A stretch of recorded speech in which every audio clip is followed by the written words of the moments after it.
do të thotë investime. Ajo e ka vetëm për pozicion, e ka vetëm për unë s'po them që e ka vetëm për pozicion. Unë personalisht e kam vlerësu punën edhe angazhimin që ka bën prezidenci.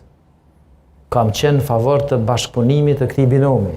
Unë nuk i kam ditë tash po kuptoj shpesh herë disa çështje të tjera të brendshme të mos pajtimeve, po mos pajtimet shpesh herë janë të shëndetshme. Nuk duhet me menu gjithë njëjtë për gjitha proceset në rrethona të ndryshme.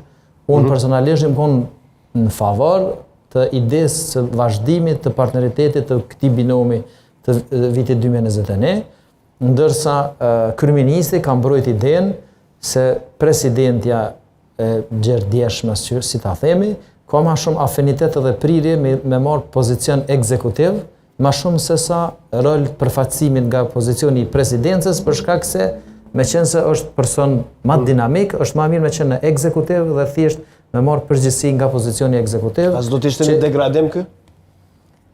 Nuk mendoj që është degradim me qenë ministri i punëve të jashtme. Edhe zamas kryeministri i parë. Kjo ka qenë oferta për të? Po. Do të ishte e mirë Zonja Osmani si ministri i jashtëm dhe si zëvendës kryeministri? Po përderisa